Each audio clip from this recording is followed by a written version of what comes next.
예, 오늘은 어버이 주일입니다. 여러분 이제 어버이 되신 분들은 가슴에 꽃을 달고 계시고요. 아직 안 다신 분도 계시는데 곧 다실 수 있기를 바랍니다. 이 세상에 아름다운 꽃이 참 많습니다. 장미, 백합 여러 가지 꽃들이 많이 있는데 굳이 어버이날에 카네이션을 다는 이유가 뭘까? 그 유래를 살펴보니까 1910년경 미국의 한 교회의 한 여자 성도분이 5월달 자기 어머님을 생각하면서 하얀 카네이션 꽃들을 교인들에게 쭉 나누어 준 일이 있습니다. 이 일이 교회에서 아름다운 일로 기억이 되었고 여러 이웃 교회들로 쭉쭉쭉 퍼지면서 1914년 당시 미국의 대통령이었던 윌슨이라는 분이 이것을 좀 국가적인 차원에서 했으면 좋겠다라고 대통령이 결정을 해서 5월 둘째 주일을 어머니 주일로 결정을 하게 됩니다. 이런 것들이 교회를 타고 전국으로 전 세계로 퍼지게 되어서 우리나라에도 언제부터인지 어머니날 혹은 어버이날 혹은 또 어버이 주일 이런 것들이 우리에게 전해져 있습니다. 지금 여러분 모두 다 빨간색 꽃을 다셨는데 원래 여러분 옛날 좀 기억하시는 분들은 어머님이 살아계신 분들은 빨간색 꽃을 다셨고요. 옛날에 또 이제 어머님 돌아가신 분들은 하얀색 카네이션을 달았던 것을 혹 기억하실지 모르겠습니다. 요즘은 좀 세월이 좀 이렇게 변화되어서 모두 다 이제 빨간색으로 통일이 됐는데 그런 대로 좋은 것 같습니다. 이 카네이션의 꽃말은 모정, 사랑, 감사, 존경 이러한 뜻들을 나름대로 가지고 있습니다. 5월 달에 기념일이 참 많습니다. 5일은 어린이날, 8일은 어버이날, 또 15일이 스승의 날, 21일은 둘이 하나 되는 부부의 날. 이래서 5월 달에 정말 가족 행사가 엄청나게 많이 있어요. 여러분 이 네 가지 어린이날, 어버이날, 스승의 날, 또 부부의 날 이 네 날 중에 좀 가장 우선되는 날이 있다면 뭘까요? 넷 중에 하나를 꼽으라면 여러분 어떠한 날을 선택하시겠습니까? 설문조사를 해보니까 우리 한국의 많은 사람들이 이 네 날 중에 87% 정도가 어버이날이 가장 소중하다라고 답한 일이 있습니다. 이것을 보면 아직까지 우리 한국 사람들의 마음속에는 부모님을 사랑하는 마음, 또 효도에 대한 마음들이 아직까지는 우리 마음속에 살아있지 않나 싶습니다. 이 세상의 모든 종교, 철학, 학문 모든 것들은 기본적으로 부모님에 대한 효도를 강조하고 있습니다. 그런 것을 강조하지 않는 종교나 철학은 이 세상에 아무것도 없어요.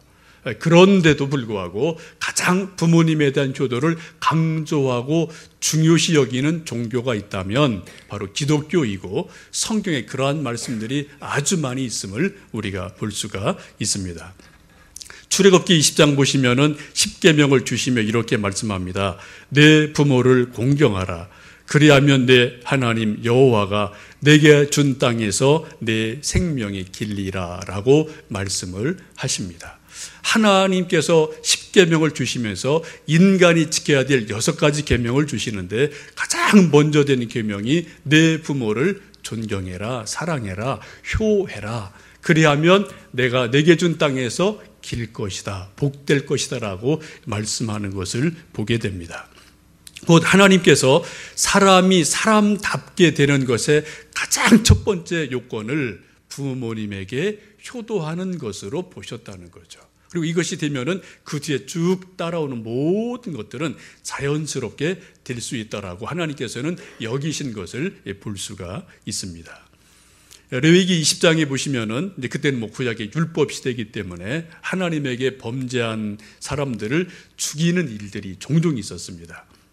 레위기 20장에 보시면은 반드시 죽여야 할 죄가 여러 가지 소개가 되어지는데 그중 하나 이런 것이 있습니다. 누구든지 아버지나 어머니를 저주하면 반드시 죽여라. 이게 레위기 20장의 말씀입니다. 아마 이 말씀을 문자 그대로 우리에게 적용한다면 아마 이 세상에 죽을 사람들 엄청나게 많을 것 같아요. 전하 여러분도 나는 자유로워라고 말할 수가 있을런지 잘 모르겠습니다. 어쨌든 우리가 은혜 시대를 살기 때문에 구약의 율법이 이러함에도 불구하고 우리가 은혜로 살기 때문에 이만큼 또 살아갈 수 있지 않나 싶습니다. 여러분, 과연 효도한다는 게 뭘까요? 우리나라가 기도하신 것처럼 위로 부모님이 계시고 또 아래로 자녀가 있고 이런 관계들 속에 살고 있는데 우리가 효도를 해야 될 입장도 있고 효를 받을 입장도 있고 이런 것이 우리에게 같이 쭉 되어져 있습니다. 여러분, 효도가 과연 무엇일까요? 무엇을 어떻게 하는 게 효도를 했다, 효도를 잘했다라고 말할 수가 있겠습니까?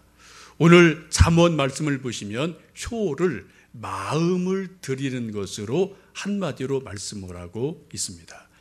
우리 많은 사람들은 효할 때 먼저 선물을 드리는 것, 좋은 차를 사드리는 것, 혹은 용돈을 듬뿍 드리는 것, 이것도 효라고 생각하는데 물론 이것은 효의 한 중요한 일임에 틀림이 없습니다. 그러나 더 중요한 것은 오늘 말씀을 보시면 마음을 부모님께 드리는 것, 이것이 진정한 효도라고 말씀을 하고 있습니다. 오늘 함께 읽으신 잠언 말씀을 보시면 마음이라는 단어가 아주 많이 나옵니다. 15절에 이렇게 말씀합니다. 내 아들아, 내 마음이 지혜로우면 내 마음이 즐겁겠다. 또 26절 보시면 아들아, 내 마음을 내게 달라라고 말씀하고 있습니다. 하나님이 계속해서 말씀하시는 것은 무엇보다도 먼저 마음을 드려라 라고 마음을 강조하고 있음을 보게 됩니다. 왜요? 마음을 드리면 그 다음에 용돈이든 선물이든 뭐든 자연스럽게 따라가게 되어 있어요. 근데 마음을 드리지 않으면 그 물건이나 용돈이나 무엇이 따라가는 게 이게 억지가 될 수가 있습니다. 물론 우리가 아무것도 안 하는 것보다는 좀 소위 의무 방어전 차원에서라도 부모님에게 뭐를 해드리고 뭐를 드린 거, 이것은 안 하는 것보다 훨씬 좋은 거죠. 그러나 더 중요한 것은 의무적으로 하기보다는 마음 중심에서 우러나서 정말 마음과 함께 드릴 때 드리는 사람도 기쁘고 받는 분도 즐거운 것을 우리가 볼 수가 있습니다. 우리 자녀 입장에서 부모님에게 드릴 가장 좋은 마음이 무엇일까? 그것을 22절에 그렇게 말씀합니다. 너를 낳은 아비를 청종하고 내 늙은 어미를 경히 여기지 말라라고 말씀합니다. 곧 아버지의 말씀에 귀를 기울여서 잘 귀담아 듣고 어머니를 나이 많다고 늙었다고 가볍게 경히 여기지 말아라. 소중하게 무겁게 여겨라 라고 말씀하고 있습니다. 여러분, 우리가 세월을 살다 보면은 우리가 좀 어른이 되고 나이가 들고 우리 부모님이 연세가 높아지면은 지력이 떨어집니다. 또 기억력도 떨어지고요. 여러 가지 부족한 부분들이 드러나게 되어 있습니다. 이건 우리 인간을 그렇게 만들어 놓으셨어요. 그리고 우리들이 은연중에 우리 연세 높으신 아버지 어머님을 노인 내가 뭘 안다고 그러시나 라고 좀 부모님들을 가볍게 여기는 마음이 우리 젊은 자녀들의 마음속에 생길 가능성들이 아주 많이 있음을 우리 자신에게서 때때로 발견할 때가 있습니다. 근데 오늘 말씀은 그렇게 하지 말라는 거예요. 우리 부모님이 나이가 많으셔도 기억력이 희미해도 한 소리 자꾸 또 해도 어떻게 해요? 그것을 귀히 여겨라, 소중히 여겨라, 무겁게 여겨라 라고 말씀하고 있습니다. 여러분 아시겠지만 앤 랜더즈라는 사람이 나의 아버지는 내게라는 시를 쓴 것이 있는데 아주 귀한 인생의 깊이를 헤아리는 시라고 생각이 되어져서 좀 소개를 해드리고 싶습니다. 아버지와 아들의 관계를 나이가 먹으면서 어떻게 아들이 아버지를 바라보는지 그런 세월의 흐름을 이야기하고 있습니다. 4살 때 아들은 아버지가 무엇든지 할 수 있다고 믿습니다. 아버지는 전능하다라고 믿습니다. 5살이 되면은 아빠는 많은 것을 알고 있다. 모든 것을 알고 있다. 전지하다고 아들은 생각을 합니다. 6살 때 되면은 아빠는 다른 아빠보다는 똑똑하시다라고 생각을 하게 됩니다. 8살이 되면은 아빠는 모든 것을 다 정확히 아는 것은 아니구나 라는 것을 조금 생각하게 됩니다. 10살이 되면은 아빠는 어렸을 때는 지금과 확실히 좀 달랐을 것 같다라고 느끼게 됩니다. 12살이 되면은 아빠가 그것에 대해서 모르는 것도 당연하시지, 이제 아빠가 나이가 많으시구나라고 느끼게 됩니다. 14살이 되면은 이제 더 이상 아버지에게 신경 쓸 일이 없다. 아버지 너무 구식이거든. 그러한 생각을 하게 됩니다. 그래서 21살이 되면은 우리 아버지는 말이야 구제불능일 정도로 앞뒤가 꽉꽉 막힌 분이야. 구닥다리야라고 생각을 하게 됩니다. 25살이 되면은 아빠가 그것에 대해서 약간은 알기는 하시는 것 같구나. 왜? 오랜 동안 그 일을 해오셨으니까 라고 조금 아버지를 인정하게 됩니다. 30살이 되면은 아마도 아버지에게 의견을 물어보는 것이 좀 도움이 되겠다. 왜? 아버지는 경험이 많으시니까라고 조금 긍정적인 마음을 갖게 됩니다. 35살이 되면은 아버지에게 여쭙기 전에는 난 아무것도 하지 않게 되었다라고 고백합니다. 40살이 되면은 아버지라면 이럴 때 어떻게 하셨을까 하는 생각을 종종 하며 아버지의 경험을 기억하게 됩니다. 50살, 50살이 되면 이렇게 생각합니다. 아버지가 지금 내 곁에 계셔서 이 모든 것을 말씀드릴 수 있다면 난 무슨 일이든 할 수 있을 것이다. 아버지가 얼마나 훌륭한 분이셨다는 걸 알지 못한 것이 참으로 후회가 된다. 아버지로부터 더 많은 것을 배울 수 있었는데 나는 그렇게 하지 못했구나라는 아쉬움을 갖는 나이가 되게 됩니다. 여러분, 이 시 내용을 쭉 보시면은 한 아들이 태어나서 세월을 흘러가고 나이가 먹으면서 아버지의 이해도가 이게 점점 변화되는 것을 보실 수가 있습니다. 이 시에 의하면은 나이가 얼마쯤 돼야 효를 안다고요? 적어도 50은 돼야 효가 뭐구나 라는 것을 조금 알 수 있다라고 이야기합니다. 저는 개인적으로 전적으로 동감을 합니다. 여기 계신 분 중에도 50을 넘으신 분이 계시고 50 아직 안 되신 분도 계시는데 그건 뭐 사람마다 조금 개인적인 차이가 있겠습니다만 적어도 50이 되어 봐야지 인생의 의미를 조금은 알게 되고 경험하게 되고 부모님이 이러셨구나 저러셨구나 그 마음을 헤아릴 수 있는 마음이 생길 수가 있다는 것이죠. 여러분, 우리나라도 그런 말 하죠. 부모님들이 자녀들이 말 안 들을 때 어떻게 말합니까? 야, 너도 시집 장가 가서 애 낳고 길러봐라 라는 말씀을 종종 하실 때가 있거든요. 그 의미가 좀 같은 것으로 볼 수가 있겠습니다. 여러분, 부모 입장에서 우리 자녀들에게 듣고 싶은 그런 말이 있다면 그게 무엇일까요? 그것을 오늘 26절에 그렇게 말씀합니다. 내 아들아, 내 마음을 내게 주며 내 눈으로 내 길을 즐거워하라 라고 말씀하고 있습니다. 이게 무슨 말씀입니까? 부모가 자녀들에게 바라는 마음은 부모가 살아온 모든 생애를 자녀들 입장에서 인정해 주면 좋겠다. 그것을 긍정해 주면 좋겠다라고 말씀하는 것을 보게 됩니다.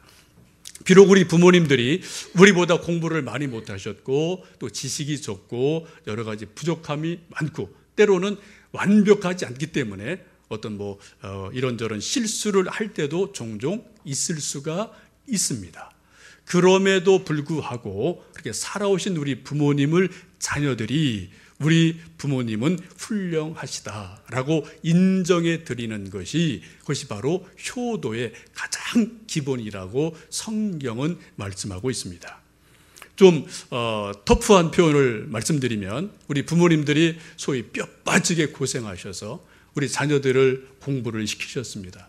대학을 졸업하게 하고 또 여건이 되면은 유학을 보내주기도 하셔서 우리 자녀들이 공부해서 나름대로 지식인이 되고 사회에서 이런저런 일들을 하게 되는데 그때 대학을 졸업하고 유학을 갔다 온 자녀들 마음속에 언뜻 이런 마음이 생길 때가 있어요.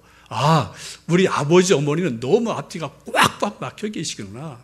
말이 안 통하는구나. 문화를 모르는구나. 이 세상을 모르시는구나. 라고 은연중에 우리 젊은 자녀들의 마음속에 부모님들을 가볍게 여기고 작게 여기는 마음이 생길 수가 있다는 것입니다.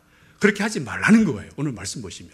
어떻게 해요? 내 아들아, 내 마음을 내게 달라. 그리고 내가 살아온 길을 내가 바라보면서 즐거워해라 라고 말씀하고 있습니다. 이 말씀을 쉽게 말씀드리면 우리 자녀 입장에서 우리 부모님이 살아오신 모든 세월의 길들을 인정해 드리라는 거예요. 아버지, 어머니, 그때 참 그 일 잘하셨습니다. 또 우리 아버지, 어머님, 그때 그 결정 정말 잘하셨습니다. 살아오신 모든 인생들을 내가 뒤에서 바라보니 정말 훌륭하십니다. 우리 아버님, 어머님 할 수 있는 최선의 것을 살아오셨습니다.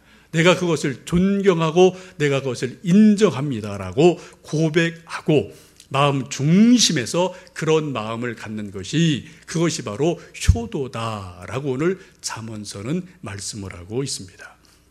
여러분, 우리 자녀들이, 아들, 딸들이 부모님의 살아온 모든 인생을 부모님, 아버님, 어머님 그것 잘하셨습니다.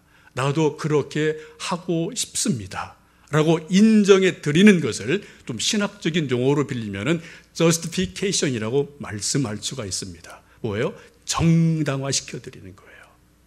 우리가 의롭게 되는 것은 두 가지입니다. 하나는 우리가 예수님을 구주로 믿을 때 그 믿음으로 말미암아 우리가 하나님께 의롭다 인정을 받게 됩니다. 우리 인간 관계 속에서 부모님들이 정당화되는 것은 우리 자녀들로부터 부모님의 살아온 인생이 인정받을 때, 존중받을 때, 그때 비로소 부모님의 인생이 정당화되고 이것이 가장 아름다운 효도인 것을 볼 수가 있습니다.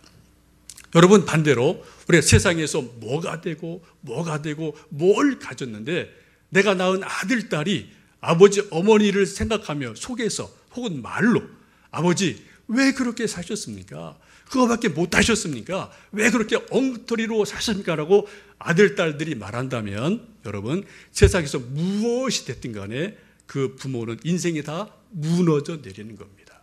여러분, 세상 다른 사람들에게 인정받는 것보다도 부모 입장에서 가장 소중한 것은 자기 아들, 딸에게 인정받는 거예요. 잘났든 못났든 돈이 많든 돈이 적든 뭐 지식인이든 농부이든 간에 자기 아들, 딸로부터 아버지 정말 잘하셨습니다. 어머니 정말 내가 사랑합니다.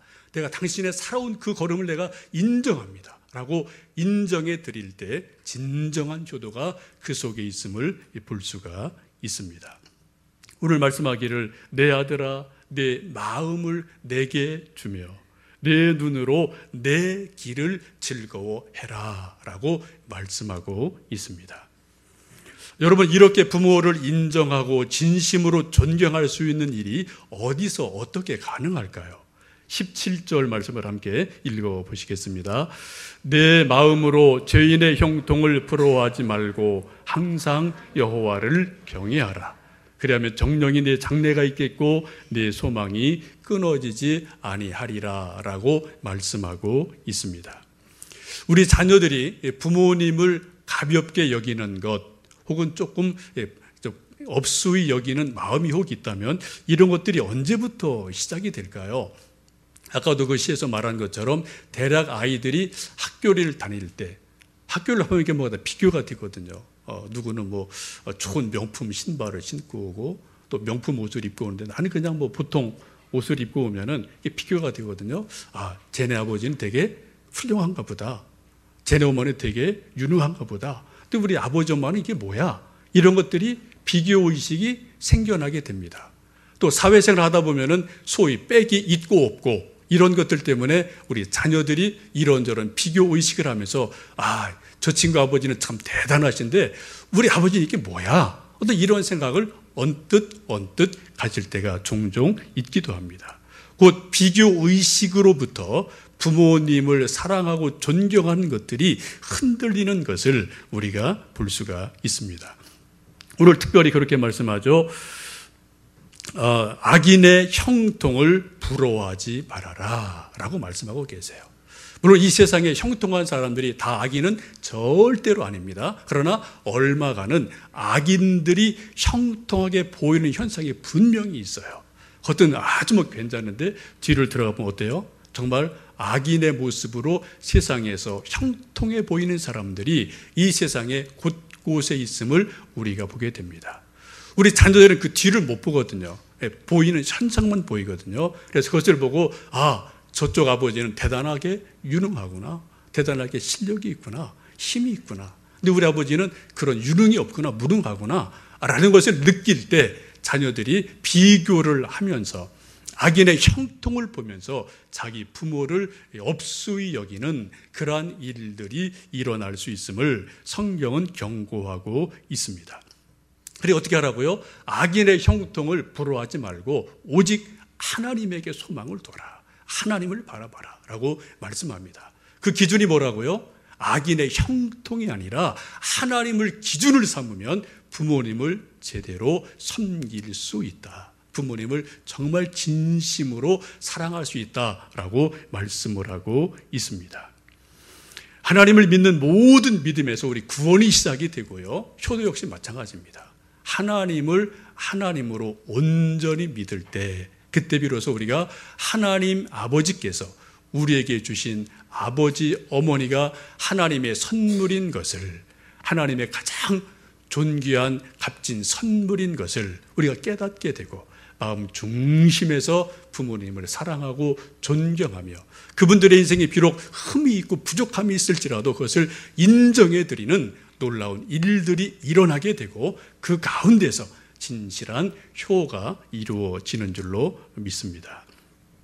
오늘 하나님이 우리에게 이렇게 말씀하십니다. 내 마음으로 죄인들의 형통을 부러워하지 말아라. 항상 여호와를 경외하라. 그리하면 반드시 네 장래가 있겠고 네 소망이 끊어지지 않을 것이다. 내 부모를 즐겁게 하며 너를 낳은 어머니를 기쁘게 해라. 내 아들아, 내 마음을 주며 내 눈으로 내 길을 즐거워하라 말씀하십니다. 함께 기도하시겠습니다.